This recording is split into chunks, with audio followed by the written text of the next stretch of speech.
Hey everyone, welcome to the Matt Report. I'm your host, Matt, and I interview folks who make a living using WordPress or some derivative of. And today I have Stephanie Schechter, world-class designer, famous amongst the stars. Thanks for joining the show, Stephanie. Hi, Matt. Thanks for having me. I'm excited to be here with you. Awesome.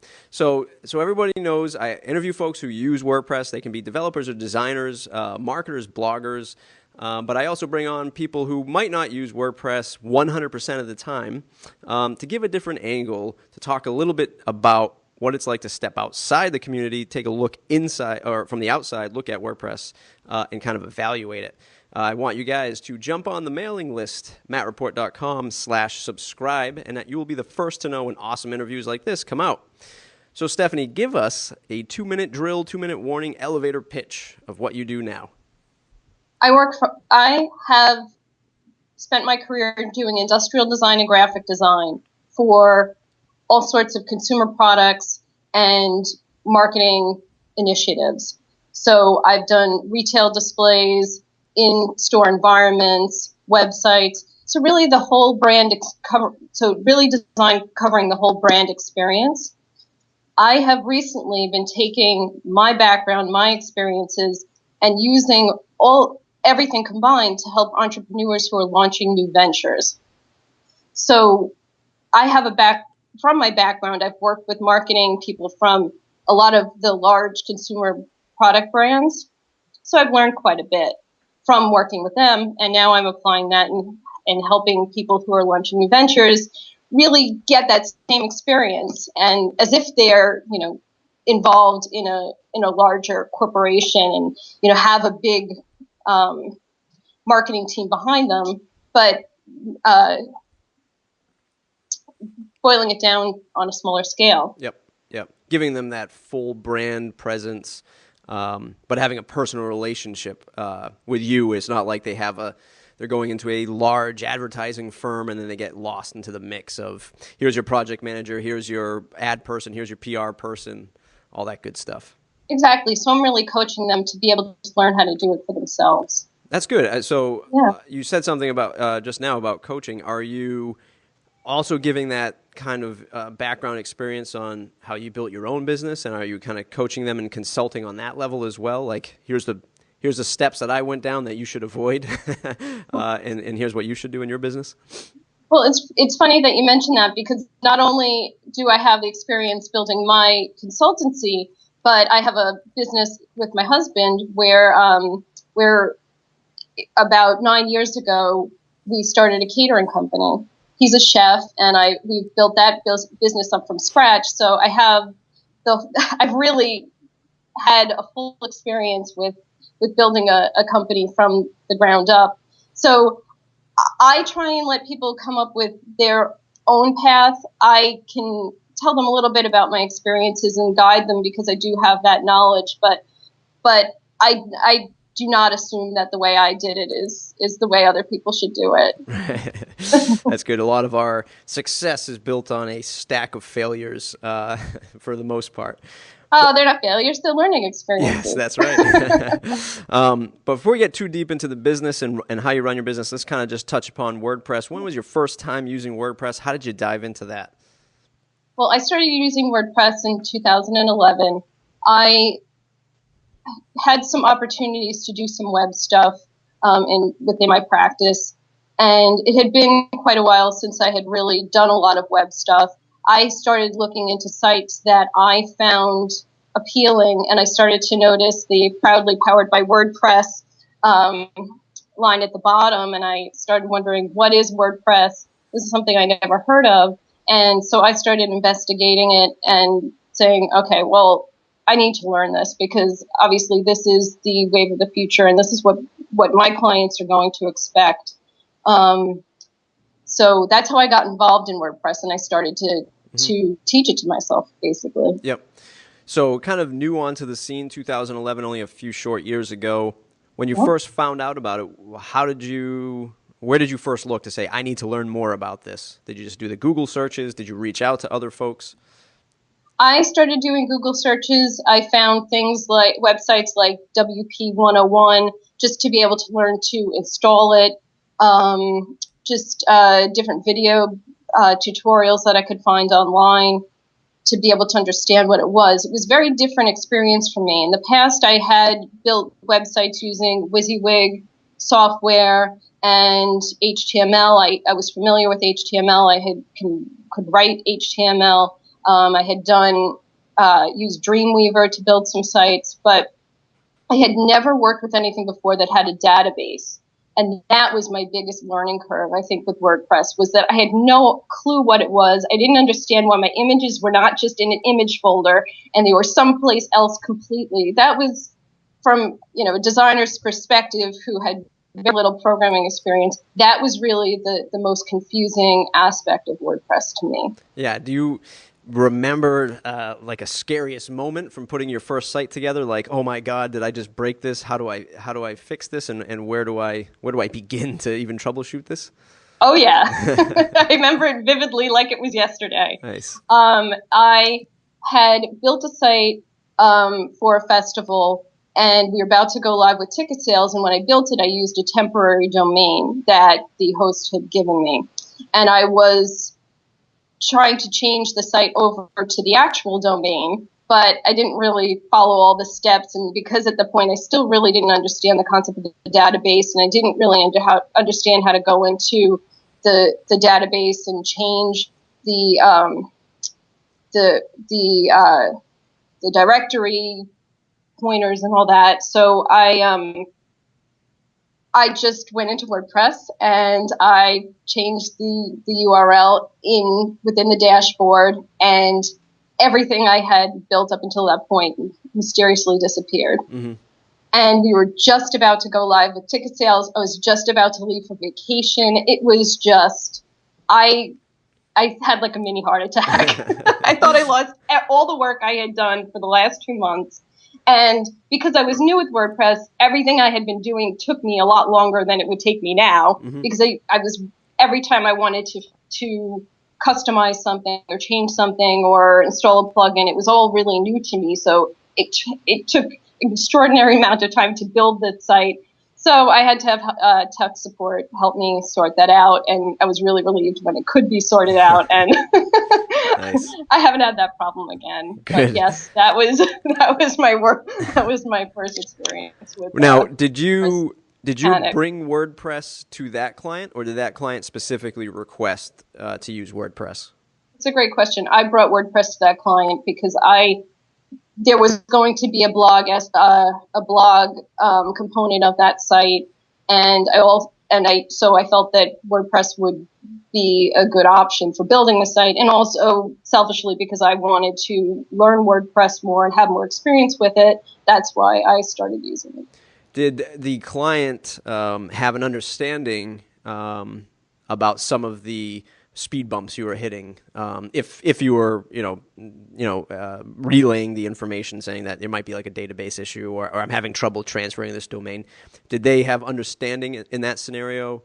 And I ask this because a lot of clients don't really care about the technology behind it, or 80% of the small businesses might not care about WordPress or Drupal. They just want it to work.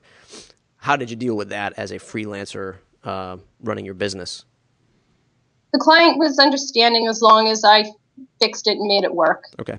They didn't need to know. They weren't interested in why it didn't work. They were not very technical. So as long as I made it work and I fixed it, they were happy. Mm-hmm. And how did they react to actually using WordPress? Were they fine with it? Yeah, they were fine with it. I actually, for that project, I did all the maintenance, so they didn't really have to go in and deal with any aspects of it. Good. So it was all me. Nice. So since that point, have you still been focusing on WordPress as a core product offering and technology you're building your sites with? When it is appropriate. Okay. I've learned from my developers that to not always assume that it's necessary. For example, my site, my own personal website right now, was not built with WordPress because it's really a very simple, almost like business card type of site. It's very low on content. Even when I updated it, there's very little. My developer felt it was overkill. Mm-hmm. Mm-hmm.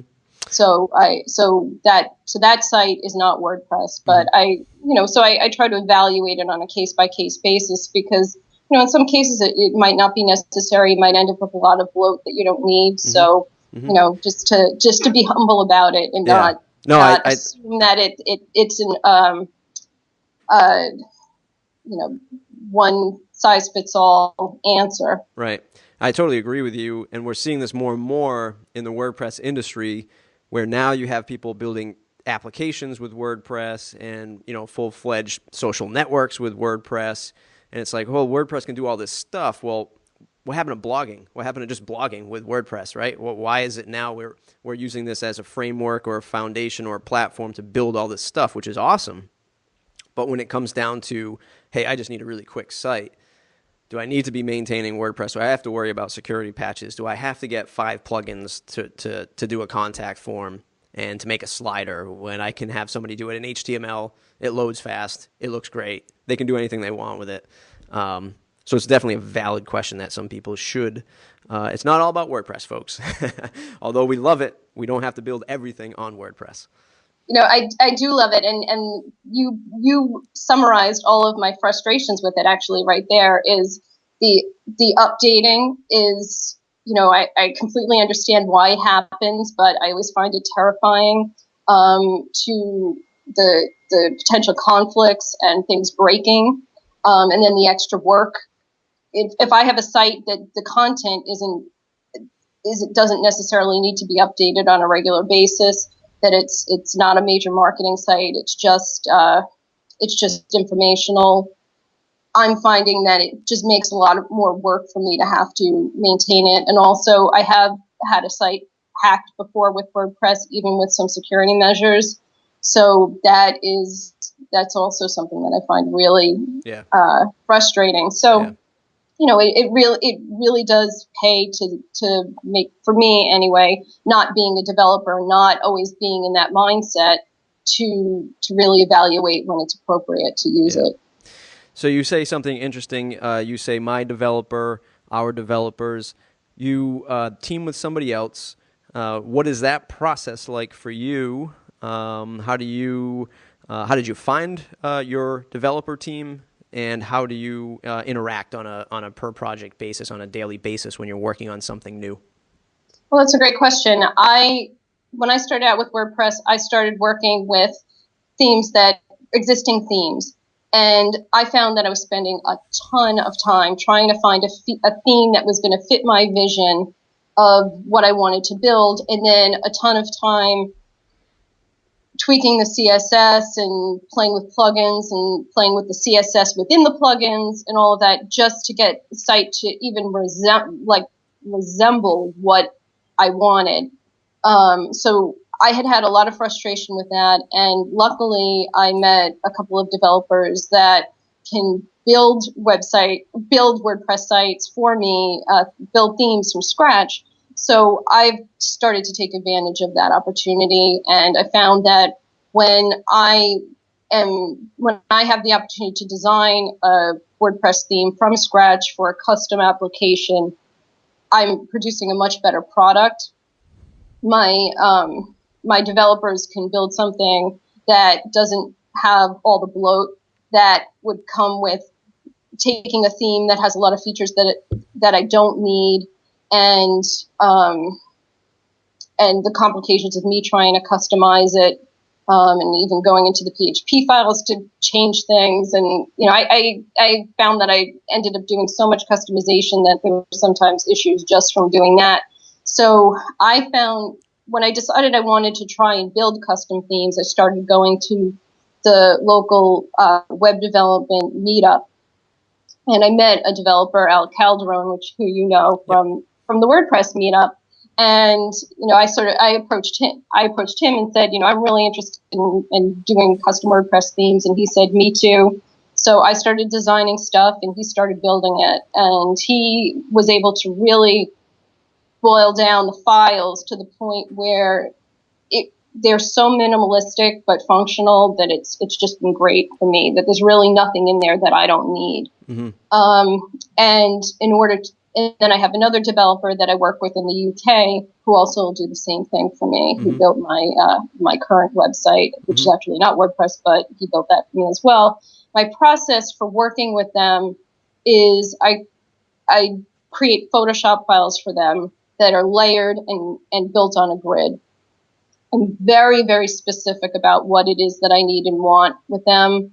I'll do site maps, I'll do wireframes just to get the conversation going. And then when I've really designed the site, they get my Photoshop files that that are incredibly organized, and all of my content is in layer groups that make sense to the area of the page. I've got everything down to the pixel of where the placement is supposed to be.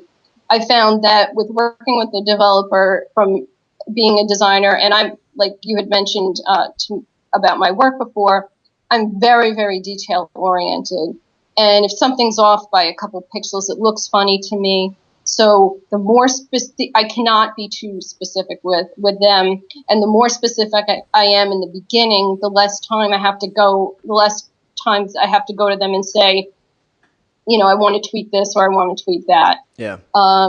So that's my approach. So how do you, and this is something I think most of us struggle with, I know I struggle with a little bit, how do you fuse this process of designer-developer, which, let's be honest, it probably took a couple months for you guys to get into a groove of here's how I present things, here's your feedback, and now you can probably kind of know what each other's thinking when you're putting stuff together. Right. But how do you fuse that process when you go to the client and the client then says, well, I want, horizontal navigation and vertical navigation, and I want this block here, I want that block there. I want these colors, I want this shadowing, I want this to pop up. How do you fuse your interaction with the client and your own internal team? You set things out and already in your mind saying, I know how I'm going to lay things out for this client, and I'm not going to let them break that structure. How do you deal with that? Wow, that's a really great question because that really brings us back to the big picture. Mm-hmm. And over the last couple of years, I have really been working on developing my business and my practice so I'm not an order taker, that I'm not just a maker, that people are coming to me because they're looking for me to give them creative direction and guidance. And really, we're working together to make determinations for the site that are based on what the user's needs are. So, and this process is something that I've learned from Jose Caballero, who you're familiar with, who has the show This Week in Web Design and also the school, SKOOL. And I've just learned so much from him about managing my client projects. I can't even tell you enough how much it's really transformed the way I work on projects and work with clients. And that process really starts with a brand definition component where we are really defining what the client's company's culture is, what their value proposition is to their client, what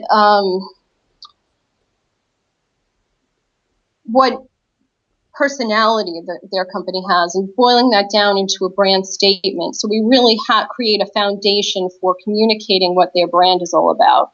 And then what we do is look at who their customers are, who their target customers are, what their target customers' needs are, what do they value, what brand voice, so what type of graphics, what type of copywriting is going to resonate with that person.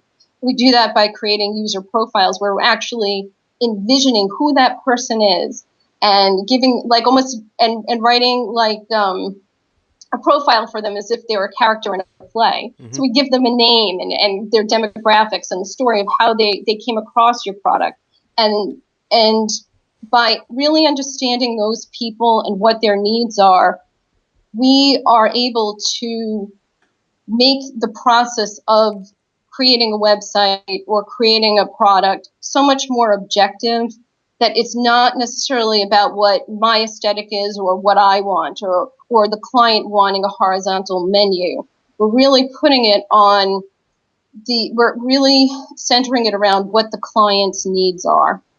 So we create case studies where we're studying, where we envision how a user would come to your site. What would they be looking for? How we're going to create the hierarchy of information that'll make it easiest for them to find what it is that they need. So it really takes it away from just being like, I want one of these,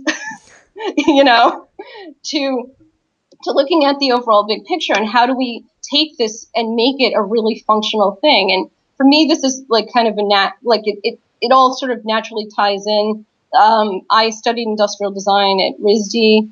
I have been doing industrial design as part of my career for almost 20 years now. So when I find that looking at a website as if it's a product that has to be functional, attractive, and achieve a certain goal when somebody is interacting with it and using it, which is really an industrial design kind of mentality, I'm finding that has been very effective for me. Yeah, I mean, there's amazing answers. So many things I want to pull from that answer. It's kind of refreshing to hear that we've dealt with a lot of old school print designers, and that, no offense to all the print designers out there, but when you jump into web, sometimes it's a little bit of a nightmare because we're not designing for a newspaper, we're designing for the web. So there's all kinds of stuff that a lot of the print designers might leave out. But it's refreshing to hear from an industrial designer's point of view, this is a product. It has to be sexy. It has to be usable to the visitor, and of course, your whole process from the school sounds amazing.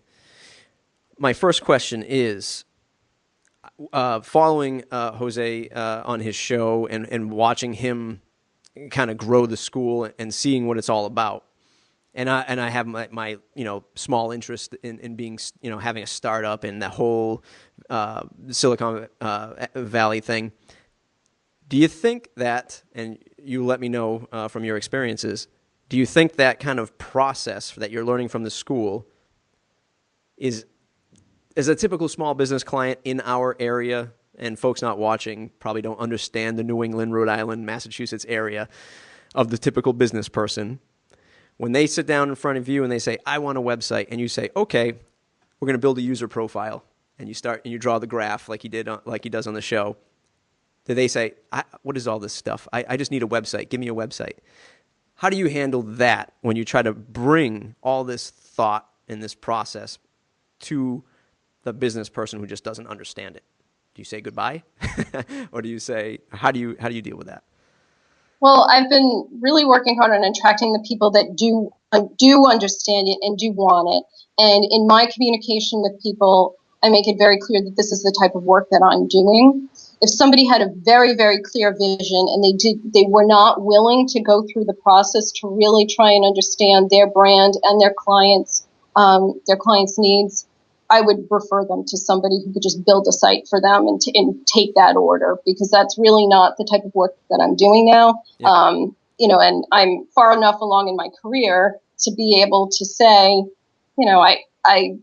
I'd rather see you with somebody who's going to be giving you what you want, yep, rather than if you're not interested in working in the process with me in the process that I offer, then it's just not a good fit. You just you have to be comfortable enough in what you're doing and what you're offering, and confident enough in the value of it, yeah, to just take projects to say no. Right, and I totally agree with you, and I bring that up for the freelancer who's just graduating college, if you will, and just jumping into the scene. A lot of the advice that we give folks and that we hear from other people, and countless people that I've interviewed already had said, raise your rates, ask more money, say no, set your bar higher. But it's not easy for that person who's just starting out to just keep saying no to business, because they need to grow their business. They need to grow their portfolio, number one. They need to make money to live, on the other hand. And I think you're a testament to people that it takes a little bit of time, but you build something great, and then you have that portfolio, and you can just finally say, that I've made it moment where it's like, And I'm sorry, I'm not an order taker. I love that line, by the way. It's an awesome line. It makes me think back to a teacher that Mr. King, he had a thing in his classroom that said, "This is not Burger King. You do not get it your way."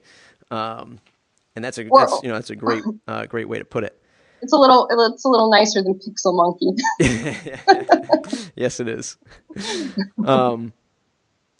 Let's talk about the industrial design.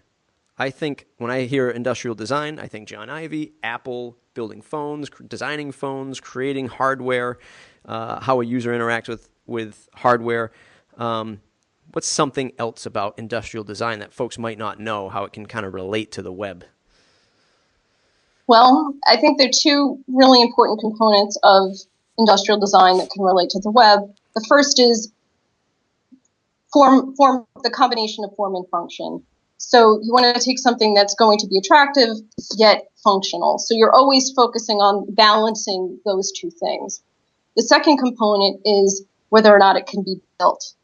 So when I am designing a three-dimensional object, I not only have to think about the existence of that thing, what it's going to look like, how people are going to interact with it, but also thinking about how somebody is going to manufacture that. So if I were building a WordPress site, the whole time that I'm designing it, I'd be thinking about, am I going to be able to find a theme and customize it to do this? Am I going to be able to get my developer to do this? I'm going to have to talk to that person a lot and communicate with them a lot. Because I'm not an expert in development, to make sure what I'm envisioning is real. And I think there's one other thing that I'd like to mention about that also. For me, my personal aesthetic is minimalist. I really like things that are very clean and simple and only have the amount of information they absolutely need. I'm not into a lot of extraneous styling and decoration. That's just my personal style. And one thing that I found in terms of translating that from industrial design to web design is that when you're doing work that's very minimalistic, you have to be extremely detail oriented, or it looks undone, or so simple it looks like nothing. So it's the quality of the typography, the proportion of the content on the page, how everything is positioned, and how the content relates to each other. Again, it's about the hierarchy of information. Does it make sense? So that's how I tie the two together. That's great. That great question that you bring up is, can it be built? I see this time and time again of either client ideas of function.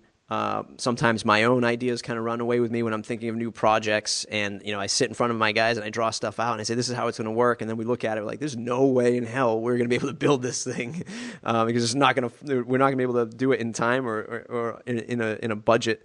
So that's a great perspective to have coming from industrial design. Let's talk a little bit about that program you're in, the school. How has that opened up different avenues for you now? I see you're going out to a conference in the big city known as Boston. I know, it's like so far away. I know.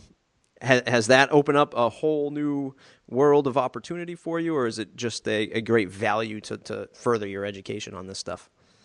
Well, it's really been both. It's like I said before, it has really affected how I work with clients. And it's really honed my process in terms of really creating websites that are functional and are really resonating with the end user, which is the ultimate goal, because whatever you're doing, you want the information to make sense with them. You want them to make a purchase. There's always an agenda. And by doing the process that I've learned from the school, it makes it so much easier to achieve that process. So it's made my projects easier, but I have also become like an ambassador for the content that I've learned at the school. And now I'm starting to coach it and give workshops and teach it to other people, which is like so much fun. And I feel like this is really the direction that my career is going to go in now. That's awesome. I feel really happy about it because I feel there's so much content here that can really help a lot of people to improve their projects and make them as effective as possible. Yeah. What you mentioned in Boston, that I'm doing in Boston on the 8th, on the 9th, is a startup weekend, because I've really been focusing my work on helping people who are launching new products and businesses. I've gotten involved in Startup Weekend.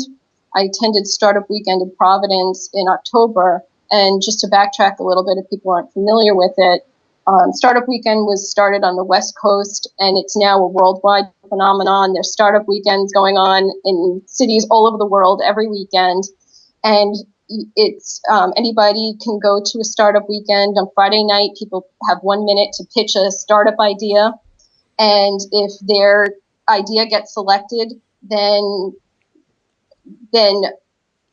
designers, developers, and business people will spend the weekend building their concept. And then there are presentations at the end, and usually a prize. Sometimes a venture capitalists in the audience. So I'm actually going out to Startup Weekend Boston on February 9th, and I'm going to be a design coach. Nice. There. Yeah. That's awesome. It sounds like a great time. I'd love to attend one. Now, just because I'm curious, do they work on the project just for that weekend, or does it carry over from weekend to weekend, or is it just a quick cocktail mixer, everybody meets each other and then they go and build it afterwards? It really depends on the group. Some projects are only for the course of that weekend. Sometimes the team leader, the person who did the pitch, decides to keep that project going, and a team is created from the people that they met at Startup Weekend that were working on that project. So it really varies from project to project. Awesome. Yeah. That does sound fun. I'd love to get out there and attend one. Let's jump into the freelancing side of things, and actually the process behind your process. Do you have a daily routine that you run down to get your day started as a freelancer, as someone running their own business? I wish I could say I did.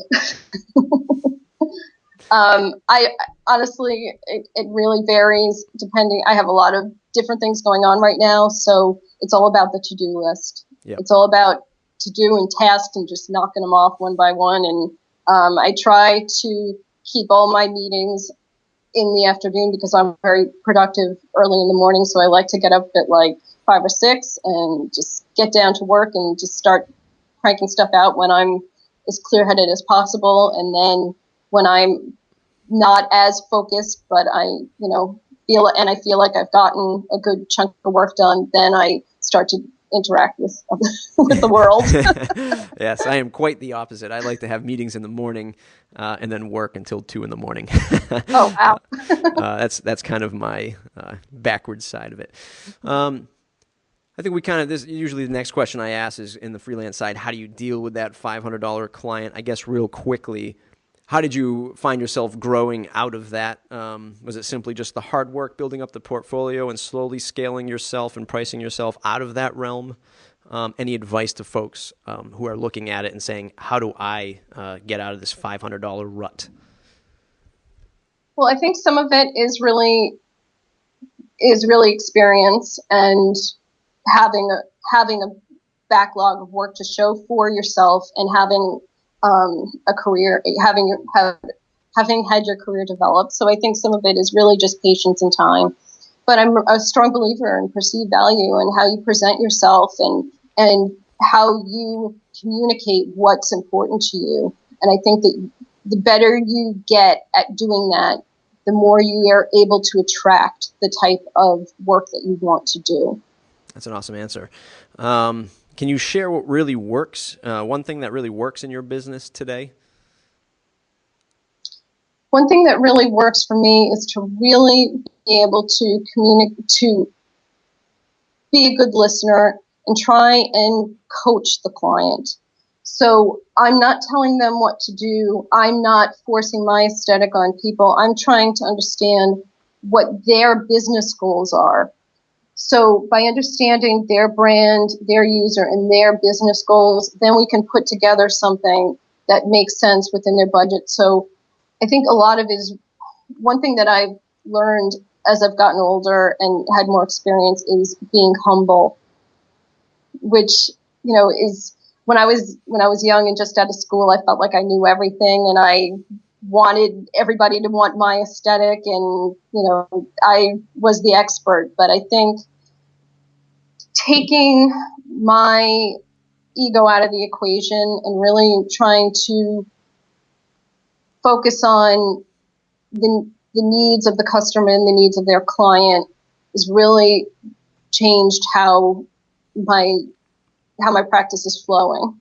Great. That's awesome. If you could go back in time, 1 year, 5 years, 10 years, what is the key ingredient or process you think you would change if you had to do it all over? Boy,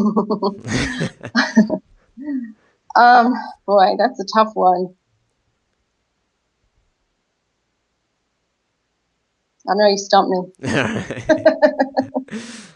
All right. Let's now kind of dive in and kind of wrap up the more formal interview, talking, closing it out with WordPress and kind of the community and how it helps you. What's the one weakness that you might have in the whole grand scheme of web development and design that WordPress, you can kind of lean on WordPress and its community to help get the job done? Oh, just development. Yep. Really, just the overall. I need other people to tell me what can be built. Mm-hmm. Absolutely. Yeah. When I'm doing custom work, I need other people. Yeah. It's awesome. And again, we always bring this up. Community is great. Everything about it is accessible. For the most part, people are friendly. You can get in touch with folks locally at WordCamps, WordPress meetups, online, Twitter, LinkedIn, stuff like that. All the good stuff said about WordPress. What's your one gripe about the software, and how do you think it can improve? Updates. Drive me crazy. Too many updates, or just a better process of updating? I think the process of updating and the potential for conflicts and things breaking. Mm-hmm. I don't know how that could be improved, but mm-hmm. that's the most frustrating part of it to me, is that it's not just about keeping the content of the site updated, but the actual infrastructure of the site updated, and that's just more work for me. Yeah, that's a good answer. Folks who are starting out in WordPress, either design or development, where should they look to? And I think I've kind of got the answer from you already. Is that personal one-to-one networking at WordPress meetups and WordCamps? Does that ring true for you? Is that the best place for folks to head out to? Oh, absolutely. I mean, for designers, that's the best place to meet developers and to really get to know people.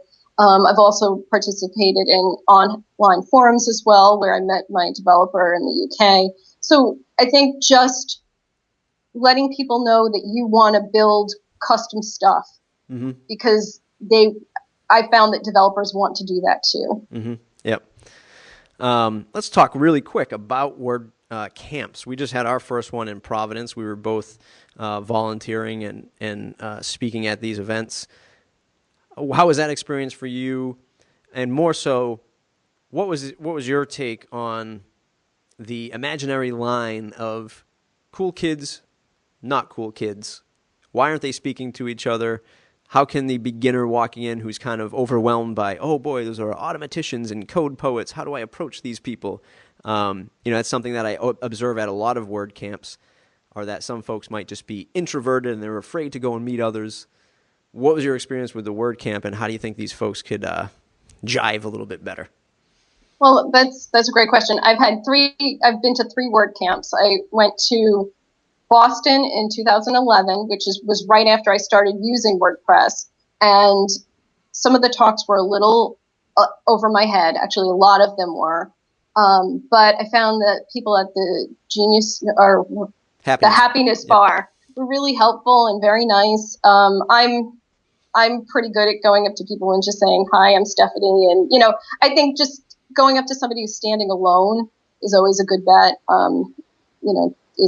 because when you approach somebody who's standing alone, they're most likely not going to be rude to you if you go up and introduce yourself and say, "Hi, I'm new, and I have some questions," or "Have you been doing this for a while?" So I found that was helpful, and I was able to learn some answers to my questions from the happiness bar and just approaching people. And when I was sitting in workshops, I actually started talking to the person sitting next to me and started asking them questions. "Hey, are you a developer? How does this work? I don't understand why this is," and I'd usually get a pretty good explanation. Or sitting with people you don't know at lunch. Yeah. I mean, it's really that simple. I mean, and I can be pretty uncomfortable when I'm in a room full of strangers, but I find that just being friendly gets you friendly response in return. And then the second WordCamp I actually spoke at. That was WordCamp Boston in 2012. Yep. Yeah, so it was just this last year. I did a talk with Al Calderon, the developer, and it was about the designer-developer collaboration. And we talked about our process and how we work together to build custom WordPress themes. So that was a really good experience too. I found that people were really receptive to what we were talking about and friendly. And I think that if you're thinking about giving a talk at WordCamp, and you feel you've learned something doing WordPress that might be helpful to other people, I'm sure it is. Yeah. No, I totally agree. Because when I was working on the presentation, I'm like, what would the Stephanie from a year ago would really want to know about working with WordPress? So somebody who was a year behind me in my learning of WordPress, what would be helpful to them, so they could learn from what I've learned, and I found that experience was really rewarding. I know that Al attracted some clients from it, so that was really great. And nice.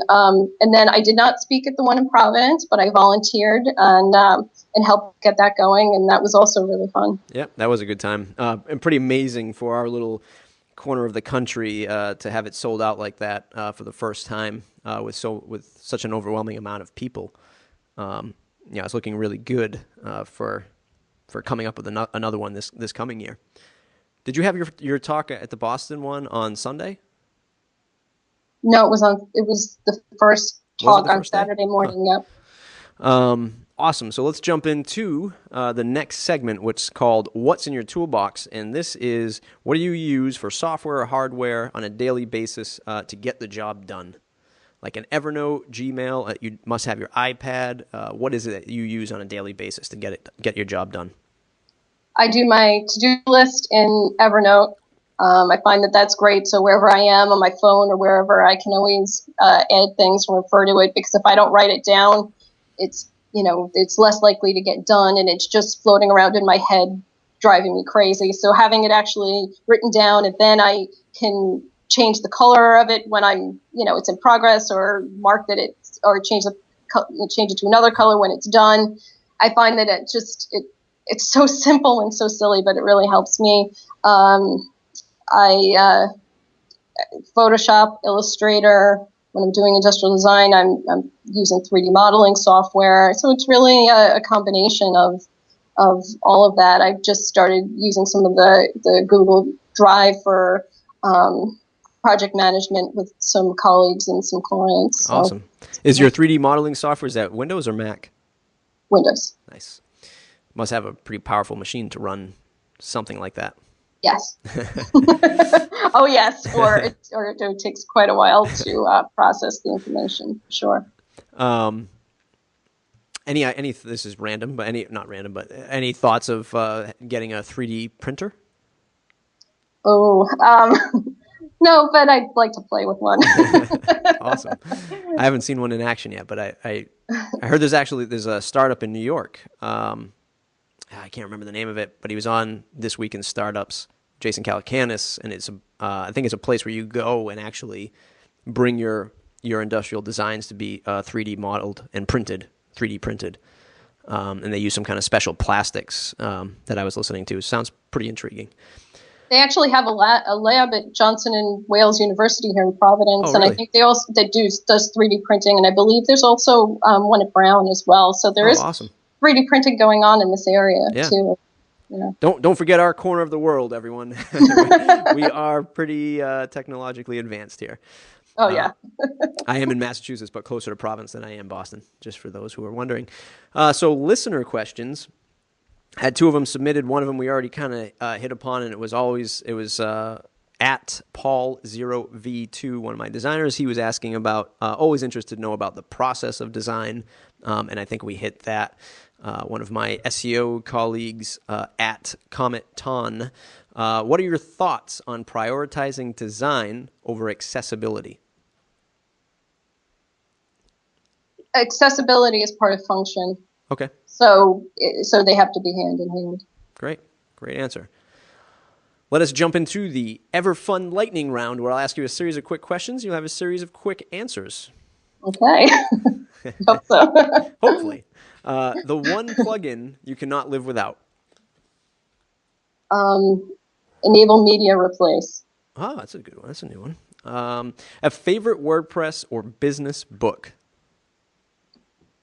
You are a brand. Nice. A quote you live or run your business by.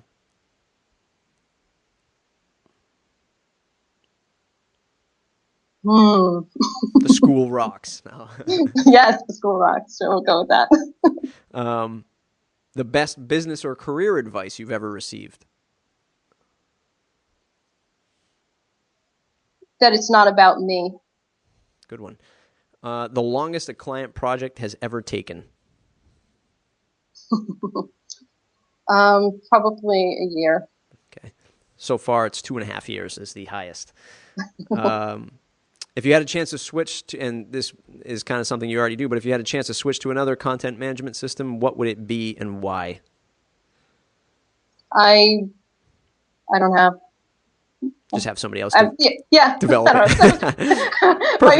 My other content management system is my developer. Nice.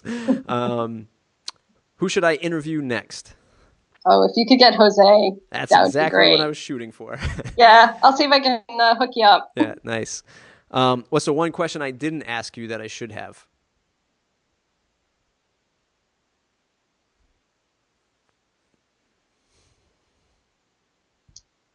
Don't know. Stumped again. Getting pretty good at this stuff. All right, so everyone, I want to say thank you to Stephanie for doing the interview. It was an awesome, awesome time. I hope you learned a ton.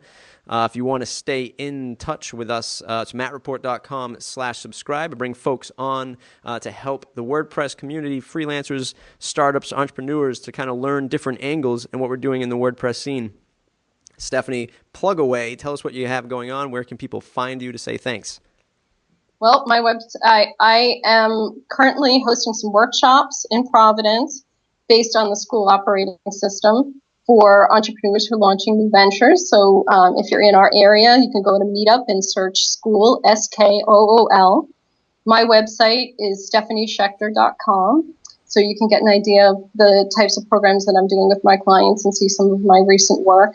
And I will be at Startup Week in Boston on February 9th, and I will be coaching there. I'll be a mentor. And also on February 2nd, I'll be at Bryant University in Rhode Island with the Entrepreneur on Campus group. I'm going to be giving a workshop there. Awesome. And soon we'll have a publicist you're going to have to go through to get in touch with Stephanie because she's going to be all over the world speaking and sharing her knowledge. Everyone, Thanks, Matt. hope you enjoyed it. We'll see you next time. Thanks a lot.